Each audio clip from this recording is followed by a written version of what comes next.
ዛሬ ማሳያችሁ እንግዲህ ቆንጆ አሪፍ ለእጃችን ለጠቆረ እጃችን ምናምን እንደዚሁም ለጉልበታችን ብብታችን ስር ምናምን የጠቆሩ ነገሮችን የምናስወግድበት ውህድ ነው። እዚህ ጋር ሎሚ አለኝ ማለት ነው። እዚህ ጋር ደግሞ ስኳር አለኝ እንዲሁም ሙዝ ካፌ። እነዚህ ነገሮች ተጠቅሜ ነው ማለት ነው ቆንጆ ውህድ የምሰራው። ሁላችሁም ተጠቀሙበት። እዚህ ጋር የምፈልገውን ያክል ንስካፌ ጨምራለሁ ማለት ነው። እናንተ የምትጠቀሙት ለሁለት ቀን ወይ ደግሞ ለአንድ ቀን ከሆነ የምትጠቀሙትን ያክል ነው መስራት ያለባችሁ። እዚህ ጋር የምፈልገውን ያክል ንስካፌ ጨምሬያለሁ። በመቀጠል ደግሞ ስኳር የምፈልገውን ያክል ነው የምጨምረው። አንድ እጅ ስለሆንኩኝ አልመቸኛል፣ ለዛ ነው ይሄን እንደዚህ አድርጌ አንድ ላይ እቀላቅለዋለሁ ማለት ነው። እኔ የምፈልገው የግማሹን ግማሽ ሎሚ ነው የምጠቀመው። በዚህ መልኩ ጁሱን አወጣዋለሁ። እያያችሁ መጨመር ትችላላችሁ። ይሄንን በደንብ አድርጌ እቀላቅለዋለሁ ማለት ነው። እንደዚህ አድርጌ የምፈልገውን ውህድ እስከሚሰጠኝ ድረስ ሎሚ መጨመር ትችላላችሁ፣ ስኳር፣ ሁሉንም እንደምትፈልጉት ማለት ነው። በጣም ቆንጆ ነው። ቤታችሁ ውስጥ ሞክራችሁ ታዘጋጁት፣ አሪፍ ነው። እጃችሁ እዚህ ጋር የተቋቆረ ነገር ካለው ይሄ ጉልቤያችን ነው የሚባለው። ይሄ እንደውም እዚህ ጋር የጠቆሩ ነገሮችን ያስወግዳል። ጉልበታችን ስር ያሉ ነገሮችን ያስወግዳል ማለት ነው።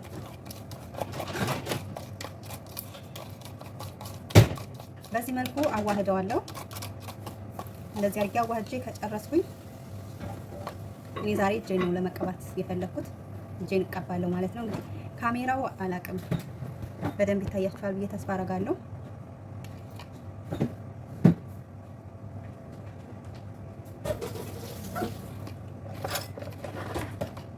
እንደዚህ አድርጌ እጄን በደንብ አድርጌ ማሳጅ አደርገዋለሁ።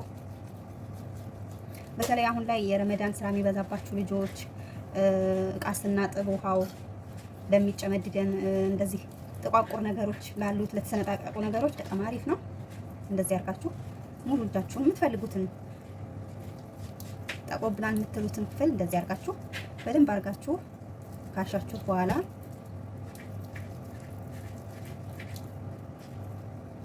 በጣም አሪፍ ነው። ሁሉም ግብአት ቤታችን ውስጥ ይገኛሉ። ንስካፌም ስኳርም እንዲሁም ሌሞን ናቸው ግብአቶቹ። በየሁላችንም ቤት አሉ ብዬ አስባለሁ። እነዚህን በመጠቀም የተበላሸ ቆዳችንን መመለስ እንችላለን ማለት ነው። በዚህ አጋጣሚ ዩቲዩቤን ሰብስክራይብ አድርጉኝ። ለምንድን ነው ሰብስክራይብ ማታረጉኝ? ሰብስክራይብ እያደረጋችሁ አበረታቱኝ። እንዲሁም ሀሳብ አስተያየታችሁን ሰጡኝ። ምክንያቱም እኔ እንድበረታ ያደርገኛል። በኔ ላይ ለውጥ ያየሁበትን ቪዲዮዎች ሼር አደርግላችኋለሁ። እኔ ቪዲዮዎቼ ሁሉ ራሴ ላይ ሙከራ አድርጌ ነው እመለቅላችሁ ማለት ነው። እንደዚህ አድርጌ በደንብ አሽቸዋለሁ ማለት ነው። ስለዚህ ዩቲዩብን ሰብስክራይብ አድርጉኝ፣ አይከፈልበትም። ሀሳብ አስተያየታችሁንም እቀበላለሁ። ለሚጠቀመው ሰው ደግሞ እናንተ ለውጥ አይታችሁበት ሼር አድርጉላቸው፣ ይጠቀሙበት ማለት ነው። ወደ ቪዲዮ ይስመጣላችሁ። እንደዚህ አድርጌ በደንብ አድርጌ ቆንጆ አድርጌ አሸዋለሁ።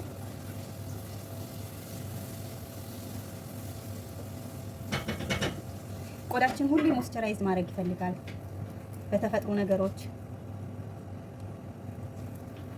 ውድ ብሮችን እየገዛን ኬሚካል ያላቸውን ነገሮች ከምንጠቀም በቤታችን እነዚህ ቀለል ያሉ ያልተካበዱ ያልተጋነኑ ነገሮችን መጠቀም እንችላለን ማለት ነው። ሴቶችዬ እንደዚህ አድርጋችሁ ተጠቀሙላለሁ። በነገራችን ላይ ለወንዶችም ይሆናል። ይሄ ለየትኛውም የሚሆን ሞይስቸራይዝድ ነው። ይሁን እንደዚህ አድርጌ እንግዲህ ተቀብቼዋለሁ። መጨረሻ ላይ ሪዛልቱን እናያለን ማለት ነው። እንደዚህ አድርጋችሁ ከ10 እስከ 15 ደቂቃ ብታቆዩት በደንብ ጽድት ያለ እጅ ታገኛላችሁ። እግራችሁንም እንደዛው እግራችሁን እዚህ ብብታችን ስር እንዲሁም ጉልበታችን ምናምን ብቻ እናንተ ጠቁሮብኛል ያላችሁትን ክፍል እንደዚህ አድርጋችሁ በደንብ ሞይስቸራይዝ ማድረግ ነው ማለት ነው። ከዛ ከ10 እስከ 15 ደቂቃ ታቆዩትና ትታጠቡታላችሁ ማለት ነው። በዛ ላይ ቆዳችን ውጥር እንደዚህ የተንዘላዘለ ቆዳችን እጃችን ያሸበሸበው እንደዚህ በስራ ብዛት እቃ በማጠብ ብቻ በየትኛውም አጋጣሚ ለተጎዳ ቆዳ ቡና በጣም አሪፍና ጠቃሚ ነው። ቆዳችን የሚወጥር ነው። ለፊት ራሱ ይጠቀሙታል። በጣም ቆንጆ ነው። ከፈለጋችሁ የፊት ማስኩን እሰራላችኋለሁ። ምክንያቱም ቡና የተፈጥሮ ስለሆነ ምንም አይነት ጉዳት አያመጣም ማለት ነው። የተዛባ ቆዳን የሚመልስ እንዲሁም ያለ እድሜያችን እንትን የሚል ቆዳን የሚያሸበሽብ ቆዳን የሚመልስ ነው ማለት ነው። እዩት፣ እንደዚህ ሳረገው ስኳር ስላለው ይጣበቃል ማለት ነው። በዚህ መልኩ ነው ቆሻሻው የሚወጣልን። እንደዚህ አድርገን ከ10 እስከ 15 ደቂቃ እናቆየዋለን። እንደዚህ አድርጋችሁ ስራችሁን መስራት ትችላላችሁ። ውሃ የሌለው ነገር ማለት ነው። ከተመቻችሁ ውሃ የሌለው ነገር ወይ ደግሞ 15 ደቂቃ እንግዲህ ሳናርፍ አንውልም። በቀን 15 ደቂቃ ክላሳችን ገብተን ከስራ መልስ ምናምን እንደዚህ ጥቂት ደቂቃዎችን ሰጥተን ራሳችን ብንንከባከብ፣ ለራሳችን ቆዳችንን በተፈጥሮ ነገሮች ብንመልስ፣ ውድ ብሮችን ውጭ ላይ ይሄ ለቆዳ ጥሩ ነው፣ ይሄ ለፀጉር ጥሩ ነው፣ ይሄ ለፊት ጥሩ ነው እየተባለ ከምንገዛ በቤታችን ውስጥ እንደዚህ አድርገን ቆንጆና የሚያምር ማስኮችን መስራት። ምክንያቱም ምንም አይነት ጉዳት አያመጣም፣ የጎንዮሽ ጉዳት የለውም። በራሳችሁ እጅ ነው የምትሰሩት፣ ከኬሚካል ነፃ ነው። እንደዚህ አድርጋ ከ15 ደቂቃ በኋላ እንደዚህ አርጌ ቆንጆ አርጌ ታጥቤዋለሁ ማለት ነው። ይኸውላችሁ እንደምታዩት ንጽት ያለ እጅን ሰጥቶኛል። ከዛም በመቀጠል በክሊነክስ አደርቀዋለሁ። በፎጣ ማድረቅ ትችላላችሁ። ቤታችሁ ውስጥ ያለ ሞይስቸራይዝድ ባዝሊን ሊሆን ይችላል፣ ሎሽን፣ በዚህ መልኩ ሞይስቸራይዝ አርጉት። በጣም ቆንጆ እጅ ይሰጣችኋል።